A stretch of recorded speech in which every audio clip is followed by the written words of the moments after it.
우리에게 주시는 말씀으로 알고 함께 봉독하겠습니다. 히브리서 3장 1절에서 6절 말씀 다 같이 함께 봉독합니다. 시작. 그러므로 함께 하늘의 부르심을 받은 거룩한 형제들아, 우리가 믿는 도리의 사도이시며 제사장이신 예수를 깊이 생각하라. 그는 자기를 세우신 이에게 신실하시기를 모세가 하나님의 온 집에서 한 것과 같이 하셨으니, 그는 모세보다 더욱 영광을 받을 만한 것이 마치 집 지은 자가 그 집보다 더욱 존귀함 같으니라. 집마다 지은 이가 있으니 만물을 지으신 이는 하나님이시라. 또한 모세는 장래에 말할 것을 증언하기 위하여 하나님의 온 집에서 종으로 신실하였고, 그리스도는 하나님의 집을 맡은 아들로서 그와 같이 하셨으니, 우리가 소망의 확신과 자랑을 끝까지 굳게 잡고 있으면 우리는 그의 집이라. 아멘. 유메니스리 자리에 앉겠습니다. 히브리서 말씀으로 다시 돌아왔습니다. 히브리서 말씀을 시작할 때 우리가 함께 고백해야 되는 것이 하나 있죠? 다 같이 한번 말씀하실까요? 예수님이 최고이십니다. 그리고 서로 권면하십시다. 예수님 잘 믿읍시다. 예수님 잘 믿으십시다, 여러분. 지금 잘 믿고 계신 분들도 잘 믿으시고, 내가 잘 못 믿는다고 여겨지시는 분들도 잘 믿으십시오. 이것이 히브리서가 다른 책이 어떤 책에 있는 말씀이 아니잖아요, 그죠? 성경책에 있는 말씀입니다. 성경이 오늘 우리에게 하시는 말씀, 예수님 잘 믿어야 합니다. 여러분, 땅 따먹기 하는 거 아세요, 여러분? 이 비유를 들으면서 땅 따먹기는 또 영어로 어떻게 번역을 해야 될지 잘 모르겠습니다만, 우리 지혜자님께서 잘 해주실 거라고 믿고, 땅 따먹기 여러분 아시죠? 어떻게 하는 거냐면, 땅에다 이렇게 큰 선을 긋고, 그죠? 그 중에 이렇게 뼘으로 한 뼘을, 자기 한 뼘으로 이렇게 돌려잡으면 한 뼘만큼 자기 땅입니다. 일단 그 땅에서 시작하는 거죠. 그래서 거기서 병뚜껑이나 돌 같은 걸 탁 튕깁니다. 한 번, 두 번, 세 번 만에 원래 땅으로 돌아와야 돼요. 그래서 세 번 만에 딱 들어오면 그 병뚜껑이 지나간 길만큼 내 땅. 그래서 실수하면 다음 친구가 먼저 하고, 친구가 하다 실수하면 내 차례. 이렇게 해서 자기 땅이 누가 많은가, 이런 게임을 하는 겁니다. 저는 그 땅 따먹기를 정말 잘했습니다. 튕기는 걸 잘해가지고. 그리고 너무 재밌었어요. 왜 재밌었냐면, 그 안에는 아주 그 일정한 룰이 있고요. 룰을 지켜서 자기 실력만큼 튕기기만 잘하면 자기 땅이 되는 거예요. 얼마나 좋아요, 그렇죠? 그래서 저는 가끔 아이들과 제가 살던 경상북도 봉화군 명호면, 도천리 뭐 이런 데 있습니다. 명호면 면사무소 뒷마당에 가면 적당히 땅 따먹기를 할 만한 땅이 있어요. 열심히 했습니다. 그렇게 땅 따먹기를 하다 보면 어느새 해가 뉘엿 넘어가죠. 그래서 석양이 막 이렇게 됩니다. 제가 살던 곳은 산골이라서 한번 어두워지면 천천히 어두워지지 않고 갑자기 어두워져요. 해가 쑥 넘어가 버립니다. 그럼 그때부터 저 멀리서 목소리 하나가 들려요. 순호야, 병현아. 저는 김정우라서 저희 부모님이 우야 이렇게 불렀어요. 형은 정호야 이렇게 부르는데 왜 저보고 우야 이렇게 부르는 거예요? 정우라고 부르지 않고 그냥 우야 이렇게 불렀어요. 그래서 우야 이래요. 그러면 어떻게 되는 거죠? 그 뒷말이 저녁 먹으러 와. 그러면 이제 돌과 그런 병뚜껑을 하나씩 둘씩 놓고 이제 집으로 돌아가는 거죠. 땅 따먹기 하다가 어머니 음성을 듣고 집으로 돌아가는 것. 그게 마치 우리 인생 같지 않으십니까? 우리 인생이라는 것이 그리스도인이든 비그리스도인이든 할 것 없이 이 땅에서 땅 따먹기 하고 있는 거죠. 사실은 그게 내 땅 아니에요. 그거 뭐 열심히 긋고 다닌다고 내 땅 되는 거 아닙니다. 우리가 빈손으로 왔듯이 인생도 빈손으로 돌아가게 되어 있습니다. 그래서 그리스도인이든 또 그리스도인이 아니든 간에 우리는 이 땅에서 지금 땅 따먹기 하고 있습니다. 그리고 그러다가 이제 돌아가야 돼요. 하나님께로. 그런데 여러분, 여기서 한 가지 질문이 있습니다. 땅 따먹기를 마치고 집으로 돌아가는 아이에게 가장 중요한 것, 가장 필요한 것 두 가지가 있어요. 그게 뭘까요? 첫 번째는 뭐냐면 어머니 음성을 구분할 줄 알아야 됩니다. 목소리는 들리는데 그 엄마가 목소리가 우리 엄마 목소리인지 딴 엄마 목소리인지 구별 못하면 남의 집 가게 되는 거예요. 엉뚱하게 가게 됩니다. 집 비었는데 엄마가 부르나 보다 가고 봤더니 집 비어있고 그런 거죠. 두 번째로 집으로 돌아가는 길을 알아야 됩니다. 밤이 어둑어둑 뉘엿뉘엿 해가지고 너무 늦게 돼서 이제 돌아갈 길도 잊어버리고 앞이 안 보일 정도까지 놀아버리면 안 되는 거죠. 성경에는 인생을 비유한 구절이 참 많은데요. 특별히 성경은 우리가 살고 있는 세상을 어둠에 쌓여 있다고 표현합니다. 누가복음 1장 79절 말씀에는 인생을 가리켜서 어둠과 죽음의 그늘에 앉아있는 사람들이라고 표현합니다. 마태복음에도 이와 비슷한 구절이 있죠. 그런데 한 가지 의문입니다. 성경은 왜 인생을 어둡다고 할까요? 우리 인생이 왜 어두운 그늘에 앉아있는 인생인 것일까요? 그것은 첫 번째 이유는 뭐냐면 인생살이라고 하는 것이 완전히 불투명한 것이기 때문에 어둡다고 하는 겁니다. 우리 시간과 공간의 제약을 받고 있는 사람들은 어쩌면 우리 현재 눈앞에 어떤 일이 벌어지고 있으면 그 벌어지고 있는 일이 무엇인지 잘 모릅니다. 우리가 눈앞에 해를 바라보고 있지만 물론 해가 너무 밝기 때문에 눈이 부셔서 해도 쳐다보진 못해요. 그리고 망원경을 동원하고 이 세상의 해와 별들을 쳐다보고 있지만 그 해의 본질조차, 별의 본질조차 쉽게 밝혀낼 수 없는 게 사람이에요. 적어도 몇백 년 전까지만 해도 하나님께서 실로 별을 달아놓은 거라고 생각했던 게 사람들입니다. 뿐만 아니라 우리 인생은 그저 한 발짝 앞도 내다볼 수 없는 게 사람이에요. 여러분, 한번 질문을 드리죠. 여러분이 오늘 여기 오셔서 예배 드리려고 계획을 언제 하셨어요? 한 10년 전부터 하셨습니까? 아니, 여러분 미국 오실 것은 계획하고 오셨나요? 사실 알고 보면, 인생을 돌이켜보면 한 발짝 어쩔 수 없이 걷고 또 걷다 보니까 여기까지 오신 거 아니었던가요? 그렇죠? 우리 인생이란 게 그런 거 아닙니까? 우리가 한 발짝 바로 앞의 일도 미리 예측하거나 알아내기 어려운 게 인생입니다. 그래서 성경은 인생을 어둡다고 표현하는 것 같습니다. 두 번째로 성경이 인생을 왜 어둡다고 말하는 것일까요? 그것은 이 세상이 죄로 인해서 하나님의 심판 앞에 놓여 있기 때문에, 하나님의 진노 앞에 놓여 있기 때문에 이 세상을 어둡다고 표현을 하는 것입니다. 여러분, 주님을 만나기 이전의 사람들, 아니 여러분 자신이 예수님을 만나고 발견하기 이전에 여러분은 어떤 분이셨습니까? 여러분은 아마 영원한 멸망과 심판, 그리고 무서운 지옥을 향해 달려가는 인생일 수밖에 없었습니다. 마치 사형장을 향해 걸어가는 그런 길과 같은 것이죠. 어둡고 비참한 길입니다. 그렇기 때문에 하나님이 사람의 운명을 보시고는 이 어두운 길, 죽음의 그늘에서 행진하는 길이라고 이야기하시는 겁니다.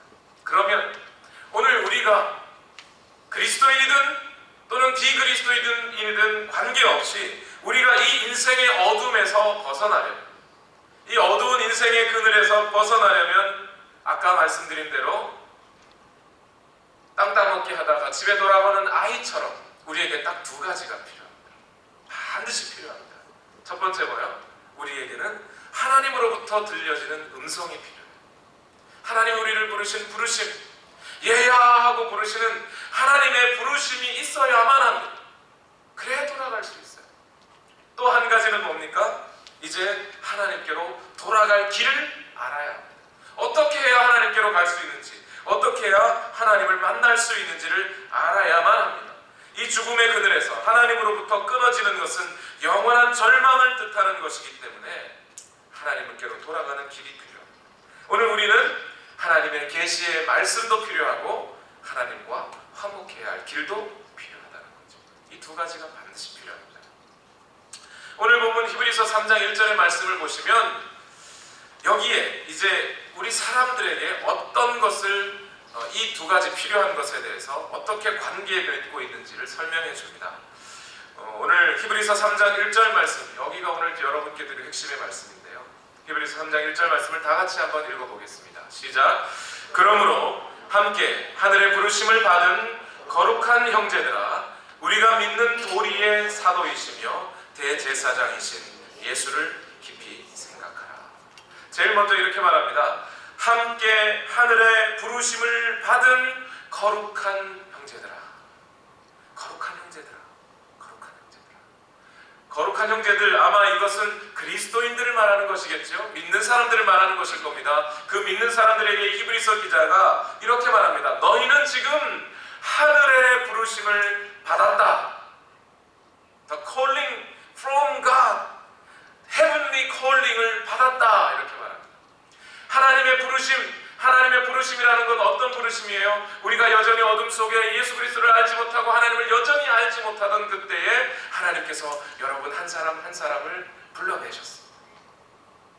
내가 예수 그리스도를 믿고 내가 고백하고 내가 예수님을 찾고 내가 안 것 같지만 알고 보면 우리가 인생을 돌이켜보니까 그것은 내가 알 수 있어서 알았던 것도 아니고 우리가 일상생활 중에 그저 한 치 앞도 모르고 달려가는 우리 인생이 이 우주의 신비조차 풀지 못하는, 아니 이 지구의 신비조차 풀지 못하는 우리 인생이 어떻게 이 인생을 창조하신 전 우주를 만드신 하나님을 알게 되었습니까? 그것은 우리가 안 것이 아니고 하나님이 우리로 하여금 불러주신 그 음성을 듣고 알게 된 것입니다. 바로 이 Heavenly Calling, 하나님의 부르심이라고 하는 것은 하나님으로부터 들려진 음성이고 또한 하나님께로 불림을 받는 음성이에요. 그래서 이 콜링이야말로 하나님께서 우리를 부르신 부르심이고 또한 하나님께로 나아가는 길이 됩니다. 여러분, 여러분의 인생의 소망이 어디에 있습니까? 이 어두운 세상에서 여러분들은 어떤 등불을 들고 계세요? 여러분들이 인생에서 소망을 가지려면 적어도 한 발 앞이라도, 그래도 한 발자국이라도 제대로 소망을 가지고 희망을 가지고 꿈을 가지고 밟으실 수 있다면 여러분에게 뭔가 등불이 필요하고 그 등불이 여러분의 길을 밝혀줘야만 합니다. 그런데 그 등불이 우리 안에 있는 것이 아니에요. 바로 이 부르심, 하나님의 말씀, 하나님의 콜링이라고 하는 이 부르심의 등불을 잡아야만 여러분 우리는 인생을 제대로 걸어갈 수가 있게 됩니다. 이 어둠에 살고 있는 세상 사람들도 각자 등불이 없는 것은 아니에요. 자기 나름대로 어둠을 밝힐 빛을 갖고 있습니다. 어떤 사람은 전문적인 지식을 쌓고 그 전문적인 지식의 자기 자신의 인생을 밝혀줄 등불이라고 삼고 살아갑니다. 어떤 사람은 자기 자신의 경험, 내 인생을 이렇게 살아봤더니 인생을 이렇게 살아가는 거야 라고 생각하고 그 인생의 경험을 믿고 살아갑니다. 어떤 사람은, 그런 사람들이 있죠, 초자연적인 직감의 빛을 믿고 살아갑니다. 주로 남자들보다는 여자들이 직감이 좋으신 것 같아요. 남편이 바람편 금방 보기만 해도 직감, 이건 뭐 이성적으로 설명할 수 있는 게 아니에요, 그죠? 초자연적인 거. 그런 직감을 믿고 직감을 가지고 살아가는 사람들이 있습니다. 특히 요즘에는 뭐가 등불이 돼요? 이 어두운 세상에서 돈을 등불 삼아 살아갑니다. 돈이 조금만 더 있으면, 그 돈을 조금만 더 모으면, 그래서 그 돈이 조금이라도 나의 삶을 안정시켜주고 내 삶을 더 평안하게 만들어줄 거라고, 보장해줄 거라고 생각하는 사람들이 있습니다. 이처럼 사람들이 각자 자기 나름대로 어두운 인생을 비춰주는 등불 하나 들고 다닌다는 거, 그거 자체가 나쁜 것이 아닙니다. 그러나 하나님의 입장에서 보면 우리 사람의 눈에는 그래도 지식이 있는 사람이, 또는 사람의 눈에는 직감이 좋은 사람이, 사람의 눈에는 돈이 좀 많은 사람이, 그런 사람이 인생을 잘 살 것 같아요. 아니, 지금 잘 살고 있고 그래도 인생이 보장받고 있는 것처럼 보여요. 그러나 하나님의 눈에 봤을 때는 그러한 모든 것이 결코 인생을 밝혀주지 못한다는 것을 알고 있습니다. 왜냐하면 그런 지식이든지 또는 직감이든지 또는 경험이든지 또는 어떤 돈이든지 그러한 것들이 다 결국 그 등불의 심지가 어디에서부터 타올라요? 나에게서부터 타올라요. 내가 앞지 앞도 모르는데, 나도 앞을 알지 못하는데, 나도 아무것도 모르는데 내 심지를 태워서 내가 밝히려고 하다 보니까 앞을 밝히 볼 수가 없는 거예요. 그러나 성경은 밝히 말씀하십니다. 시편 119편 105절에 주의 말씀은 내 발의 등이요 내 길의 빛이니이다. 이 어두운 인생 가운데, 특별히 제가 인생의 어두움을 경험할 때가 언제였냐면 유학 처음 왔을 때. 우리 젊은이들 한번 잘 생각해 보세요. 우리 어른들도 젊은이들을 한번 이해해 보시죠. 제가 유학생활 처음 시작하는데 앞이 막막한 겁니다.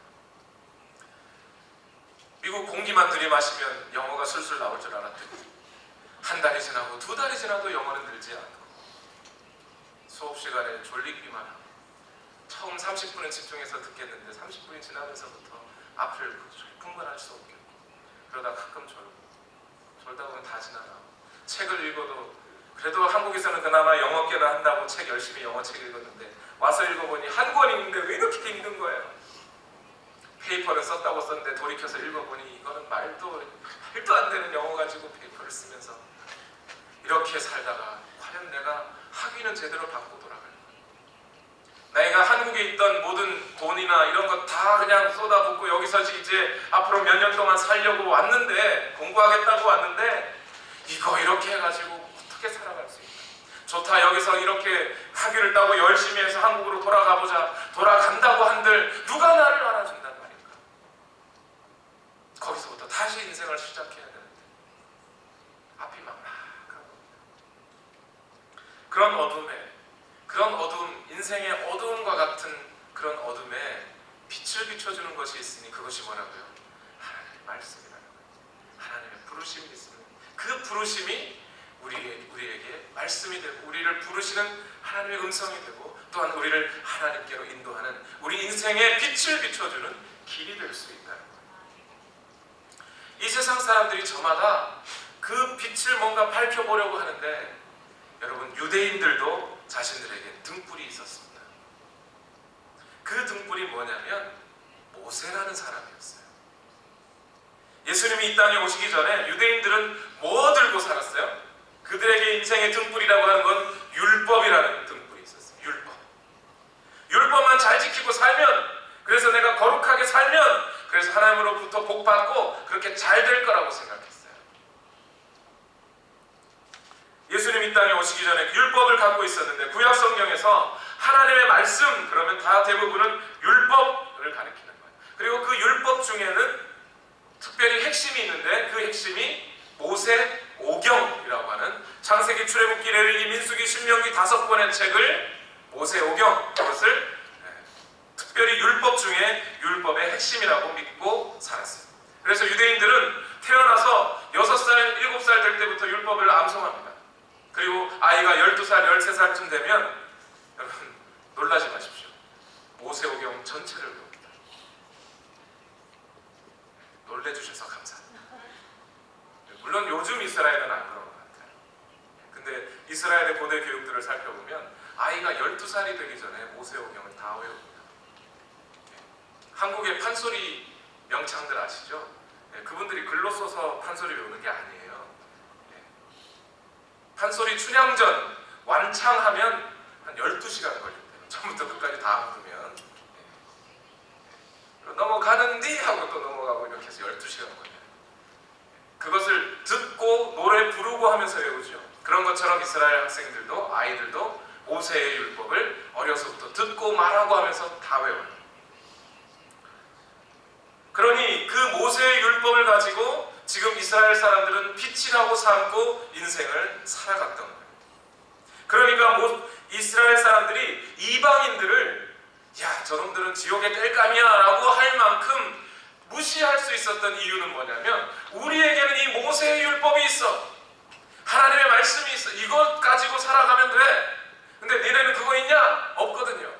없으니까 니네는 천한 사람, 인생의 빛을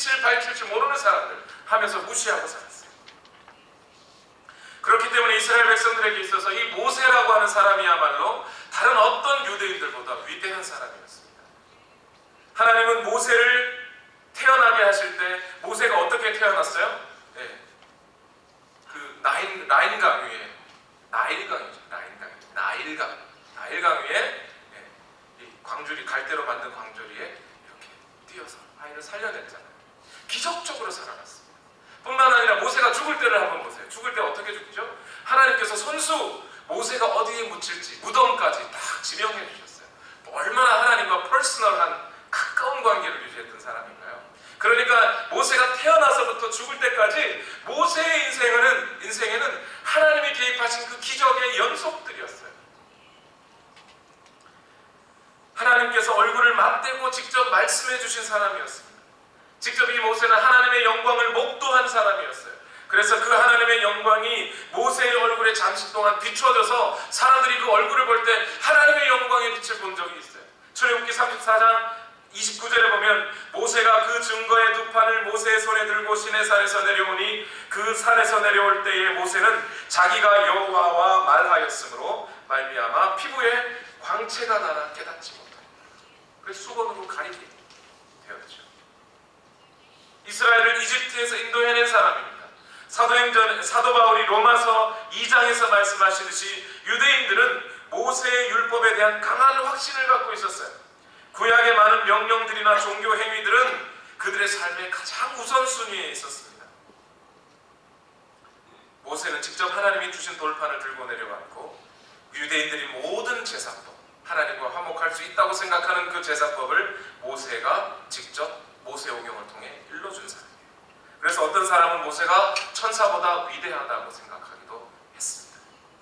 그러나 오늘 본문 히브리서 3장 2절에서 6절 말씀은 이렇게 선포합니다. 좀 길지만 우리 다 같이 한번 읽어볼까요? 시작. 그는 자기를 세우신 이에게 신실하시기를 모세가 하나님의 온 집에서 한 것과 같이 하셨으니 그는 모세보다 더욱 영광을 받을 만한 것이 마치 집 지은 자가 그 집보다 더욱 존귀함 같으니라. 집마다 지은 이가 있으니 만물을 지으신 이는 하나님이시라.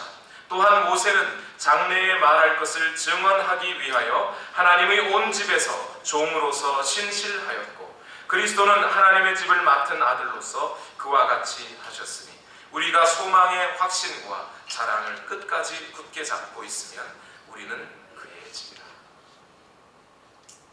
모세는 위대한 사람입니다. 그러나 오늘 성경은 이렇게 말합니다. 예수님은 모세보다 더 위대한 신분이라. 예수님의 사명으로 말하면 그분은 우리의 사도가 되시며 대제사장이 되십니다. 그분이 하신 말 일로 따지면 그분은 자신의 집을 보수하시는 정도가 아니라 집을 지으신 분이고 그 집의 주인이신 분이십니다. 그분의 자격으로 말할 것 같으면 모세는 이 집의 종이었지만 예수님은 하나님의 아들이십니다. 유대인들에게 모세가 등불이었다면 예수님은 햇빛과 같은 분이십니다. 모든 빛의 근원이 되시는 분이세요. 모세가 길을 인도하는 등불잡이였다면 예수님은 그 길 자체를 만드신 분이시라는 거예요. 그래서 오늘 히브리서 3장 1절 말씀에 이런 3장 1절에서 6절 전체를 통틀어 결론으로 이렇게 말씀하십니다. 예수님을 깊이 생각하십시오.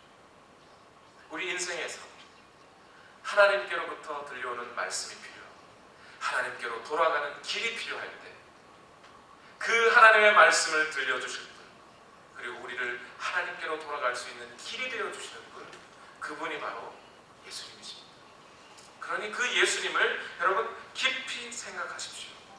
이것이 우리 모든 설교의 제목이 되어야 합니다. 주일학교에서 가르치는 주일학교의 내용도 예수님을 생각하게 하여야 합니다. 목장에서 여러분이 함께 이야기를 나누고 삶을 나눌 때 그 삶의 주제 또한 예수님을 생각하는 것이어야 합니다. 여러분이 인생에서, 여러분 가정에서 또는 직장에서 무엇을 하시든지 여러분 예수 그리스도를 깊이 생각하셔야 합니다. 우리는 가끔 예수님을 생각하는 것을 비그리스도인들 또는 예수님을 믿지 않는 사람들이 해야 하는 것으로 알게 될 때가 있어요. 믿지 않는 사람들에게 예수님을 생각하십시오, 예수님을 영접하십시오 하고 예수님을 영접하면 그때부터는 그냥 예수님 잊어버려도 되는 것이라고 생각할 수도 있습니다. 그러나 오늘 히브리서 기자는 스스로 그리스도인이라고 믿는 사람들에게 하늘의 부르심을 받은 거룩한 형제들아, 예수를 깊이 생각하라, 이렇게 말씀합니다. 이게 무슨 얘기인가요? 거룩한 형제들은 아주 자연적으로 예수님을 생각하게 되어 있지 않나요? 않을 수 있어요. 그렇지 않을 수 있어요. 여러분들이 예수님을 믿는다고 하면서, 교회에 나온다고 하면서, 모태신앙이라고 하면서, 모태신앙이 어떻게 모태신앙인지 아시죠? 못한다 하시는, 모태신앙이라고 하면서, 그러면서 여러분 어려서부터 교회 다녔다는 이유 하나만으로 나는 구원받았다, 끝! 이러고 살아가는 사람들이 오늘 얼마나 많습니까? 여러분이 예수 그리스도를 영접한 그 순간부터 우리가 인생을 마치고 하나님께로 돌아가는 그날까지 우리는 예수 그리스도만을 깊이 생각하고 예수 그리스도께서 우리에게 부어주시는 그 빛을 가지고 한 걸음 한 걸음 그렇게 나아가야 하는 거예요. 히브리서 2장 1절에서 히브리서 기자가 경고한 것이 있습니다. 뭡니까? 그러므로 우리는 들은 것에 더욱 유념함으로 우리가 흘러 떠내려가지 않도록 함이 마땅하니라. 만약 우리가 들은 하나님의 말씀, 하나님의 복음의 말씀, 하늘나라의 복음의 말씀 앞에 귀 기울이지 못하고 예수 그리스도를 깊이 생각하지 못하는 어느 그 순간부터 우리는 흘러 떠내려갈 수 있다, 이런 얘기지요. 어느 순간 우리는 예수님을 생각하기를 멈추고 다른 것들, 다른 등불들에 더 관심을 갖고 따라가게 될 때가 있습니다. 그러면서 말씀으로부터 멀어지고 언젠가는 다시 돌아오지 못하는 강을 건너버리고 마는 거죠. 하나님의 부르심을 망각하였거나 그 하나님의 부르심을 원래부터 듣지 못했던 사람일지 모릅니다. 여러분 이 시간 제가 여러분께 진심으로 권면드립니다. 부탁드립니다. 여러분은 과연 인생의 등불, 어떤 등불을 들고 따라가십니까? 어떤 등불을 따라가고 있으십니까? 만약 여러분에게 부부 문제가 생겼습니다. 그때 어떤 등불을 찾으시겠습니까? 여러분에게 만일 부모 자식 간의 문제가 생겼어요. 어떤 등불을 찾으시겠습니까? 고부 간의 문제가 생겼습니다. 어떤 등불을 찾으시겠습니까? 형제 간의 문제가 생겼어요. 어떤 등불을 찾으시겠습니까? 사랑하는 오빠, 사랑하는 애인이 변심을 했습니다. 어떤 등불을 찾아가시겠습니까?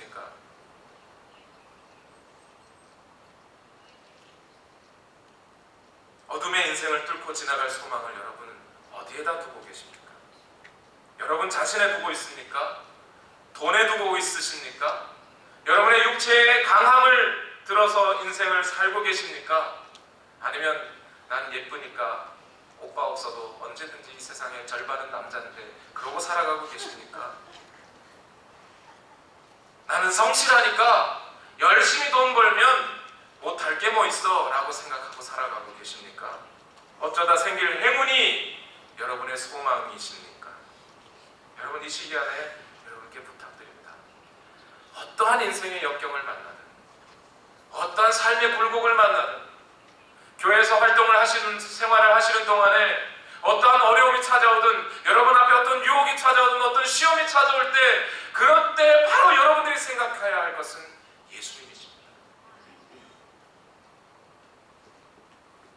지금은 아멘 하시는데 그때도 예수님을 생각하셔야 합니다.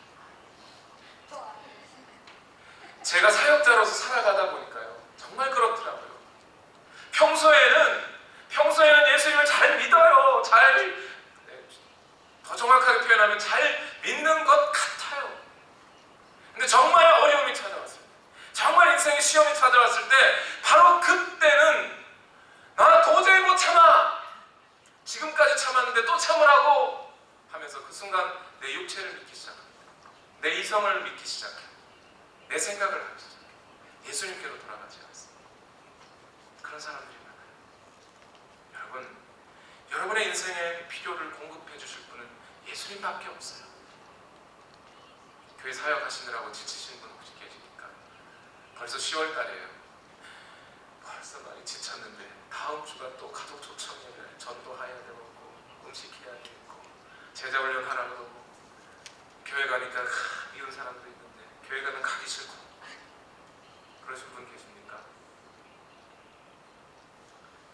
말씀드리면 어떤 분은 너무 고리타분한 말을 한다고, 나도 이미 예수님 알고 다 알고 있다고 그렇게 생각하실 분이 있을지 모르겠습니다만, 여러분 정말 그래야 합니다.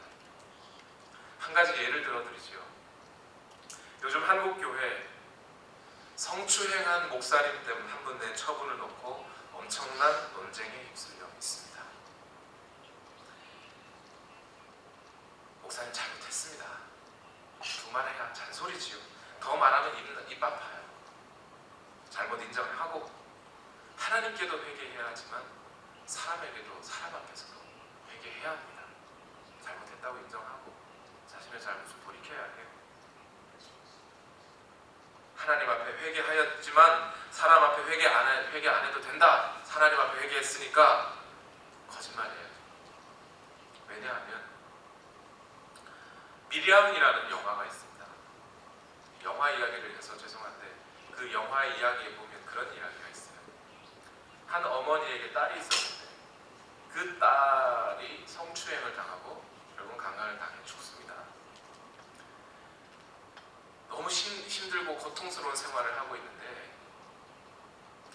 나중에 결국 그 자신의 딸을 성추행하고 죽인 범인이 잡혔고 결국 감옥에 붙잡히게 되죠. 나중에 한참 지나서 도저히 당신 왜 그랬냐고, 왜 당신 그렇게 내 딸을 그렇게 할 수밖에 없었느냐고 한번 물어보고 싶어서 감옥을 찾아갑니다. 찾아갔더니 이 감옥에서 이 죄수가 회개를 했어요. 어머니한테 그러는 거예요. 네, 나는 회개하였고 하나님 앞에 용서를 받았습니다. 그러니 나는 더 이상 죄인이 아닙니다. 오히려 이 어머니한테 당신도 예수님 믿으십시오 이런다는 거예요. 이 어머니가 나중에 집에 돌아와서 정말 하나님을 알지도 못하는 이 어머니가 기도합니다. 기도하면서 뭐라고 하느냐, 하나님, 나도 용서 안 했는데 당신이 왜 용서해 줍니까? 맞는 말 아니에요. 아마 그 죄수는 제가 볼 때 진정한 회개의 의미를 몰랐던 것 같아요. 예수님 분명히 얘기하셨어요. 너희가 하나님 앞에 제사 드리러 나올 때 화목하지 못한 형제자매가 있으면 재물을 거기다 놓고 돌아가서 화목하고 오라고 말씀하셨어요. 만약 그가 하나님 앞에 진짜 회개한 사람이라면 그 어머니를 찾아서 정말 죄송하다고 진짜 사람 앞에서도 회개했어야 할 겁니다. 그런 의미에서 오늘날 한국교회에서 지금 이슈가 되고 있는 그 목사님의 문제는 하나님 앞에 회개했다고 끝나는 게 아니에요. 자신이 잘못을 저지른 그 사람들한테 무릎 꿇고 진짜 빌어야 해요. 그런 점에서 잘못했습니다. 그런데 저는 그 속에서 또 한 가지 다른 이면을 발견합니다. 성추행한 이 목사님의 처분을 놓고 많은 사람들이 그 사람 잘못했다고 어떻게 해야 된다고 막 이야기가 많아요. 그리고 어떤 분들은 목사들도 하지 않은 착한 일들을 하셨습니다. 목회자에게 성추행 당한 여성들을 보살펴주고 그들을 대신해서 시위에 참여해주고 그래서 목회자들의 사과를 받아내고 그렇게 일을 해주신 분들이 있어요. 예. 그분들이 일을 한 일을 저는 잘못했다고 탓하지는 않았습니다. 그런데 여러분, 이렇게 착한 일을 하였다고 해서 구원이 보장되는 건 아니에요. 오늘 우리가 중요하게 생각해야 되는 것, 그런 선한 행위가 우리의 삶을 비춰주는 등불이 되는 것은 아니라는 거예요. 잘하신 것입니다만, 또 당연히 그렇게 해야 하는 것입니다만, 그럼에도 불구하고 우리가 더 관심을 가지고 오늘 더 집중해야 될 것은 예수 그리스도라고 하는 분에 있는 거예요. 그 예수 그리스도께서 오늘 내게 무엇 하기를 원하시는지, 예수님과 나와의 관계는 회복되어 있는지, 예수 그리스도께서 오늘 나에게 무엇을 원하시는지, 예수 그리스도께서 나로 하여금 어떤 길을 가야 하나님께로 가는 길을 가게 하시는지, 그것을 먼저 발견해야 해요. 은행에서 사원들에게 위조 지폐를 감식하는 법을 훈련시킬 때 어떻게 합니까? 위조 지폐, 이런 위조 지폐, 저런 위조 지폐, 이런 위조 지폐 있다고 가르쳐줘요? 아니요, 그렇게 하지 않습니다. 뭘요? 진짜 지폐. 진짜 지폐가 뭔지를 계속 두드려보고 관찰해보고 만져보고 그거 진짜 지폐를 확실하게 아는 사람은 위조 지폐가 딱 들어오면 아, 이게 위조 지폐라는 걸 아는 거예요. 오늘 여러분, 여러분의 인생에서 여러분들의 길을 밝혀줄 등불이 무엇입니까? 여러분의 선행이십니까? 아니면 여러분들의 육체적인 능력이세요? 여러분이 갖고 있는 지식이세요? 여러분들의 판단력입니까? 여러분들이 선악을 분별할 수 있는 여러분 자신의 눈이세요? 아니면 여러분이 갖고 있는 돈이나 지식이나 전문적인 인력이 그것이 여러분을 밝혀주는 길이 되십니까? 아니요. 예수 그리스도를 확실하게 아셔야 합니다. 예수 그리스도를 아시는 것이 무엇보다 중요합니다. 그래서 히브리서 기자는 오늘도 예수님을 깊이 생각하라고 합니다.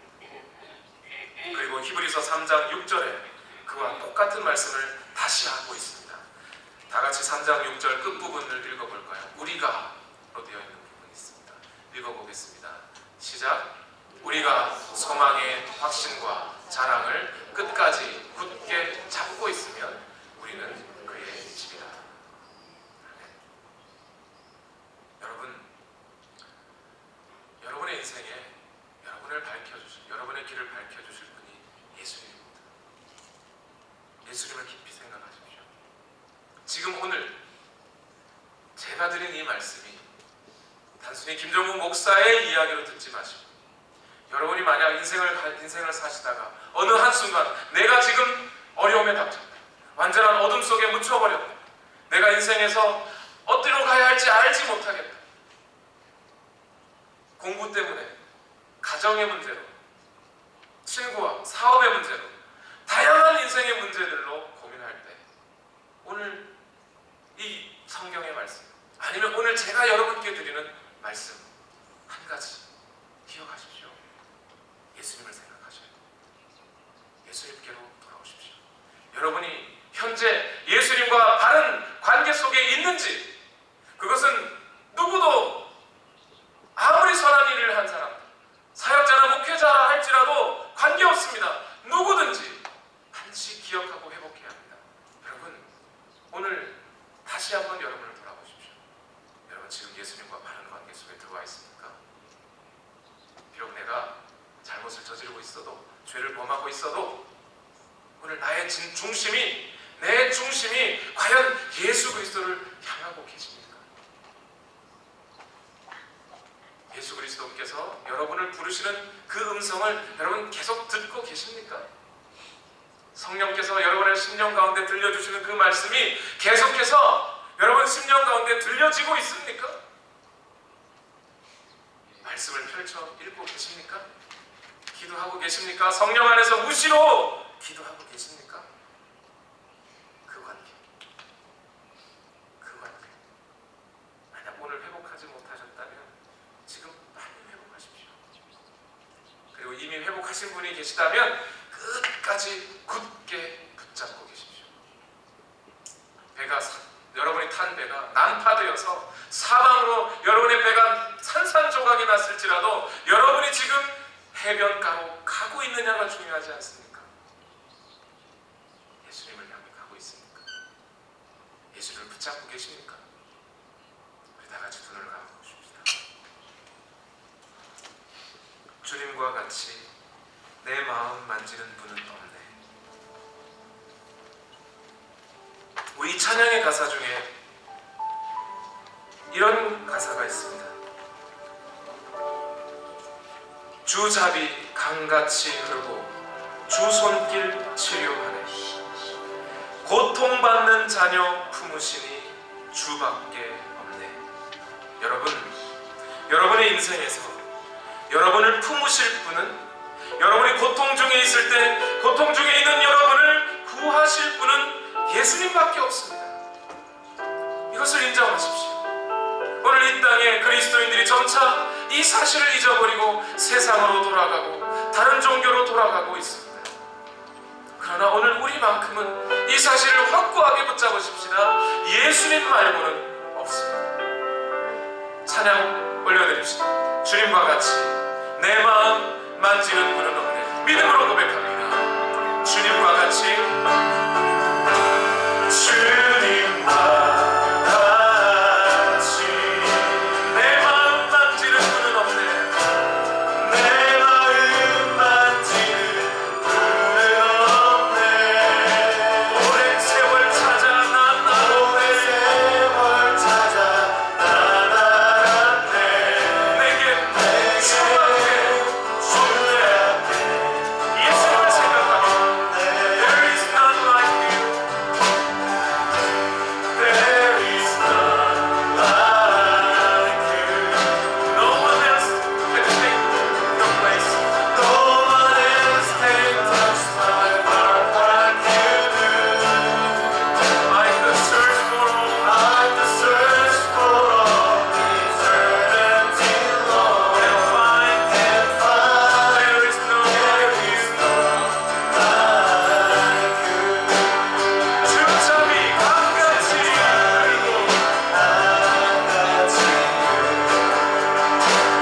여러분 이 시간 이 찬양의 가사처럼 함께 고백하며 기도했으면 좋겠습니다.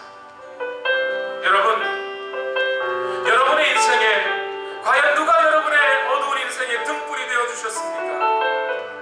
아니 앞으로 또한 여러분의 인생의 등불이 되어 주실 분이 누구십니까? 예수님밖에는 없습니다.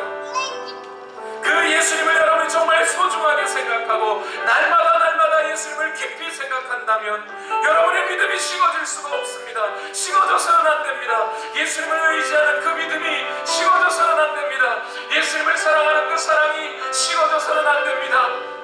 예수님밖에는 없는데 우리가 다른 어느 누구에게로 흘러 떠내려가려고 하겠습니까? 우리 교회가 예수님을 붙잡고 있는 한 우리의 교회는 예수 그리스도 안에서 안정감을 누리며 참된 기쁨과 믿음의 회복을 얻게 될 것입니다. 우리 모두 다 이 믿음 가지고 우리 다 같이 함께 기도합시다. 하나님, 내 인생 끝까지 예수님을 생각하며 예수님을 묵상하며 예수님만 붙잡고 달려가게 하옵소서.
기도합니다. 하나님, 우리의 삶이 무엇입니까?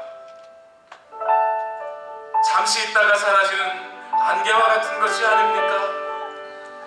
만약 그러하다면, 오늘 우리의 인생이 여전히 어둠과 그늘이라면 이제 우리에게는 빛이 필요합니다. 주여, 우리가 이 한 번 잡은 예수 그리스도라고 하는 이 빛을 영원히 붙잡고 가게 하여 주시옵소서. 오늘 여기 계신 그 주의 말씀 앞에, 참 진리이신 주 예수 앞에 우리 영원히 기뻐 뛰며 나와 영원히 예수님만 기억하며 섬기게 하여 주옵소서. 예수만 붙잡고 인생을 항해하게 하여 주시옵소서. 우리 온누리 교회를 사랑하시는 주님, 우리 교회 모든 성도들 때로 시험 들 수 있습니다. 때론 힘에 젖겨올 수 있습니다.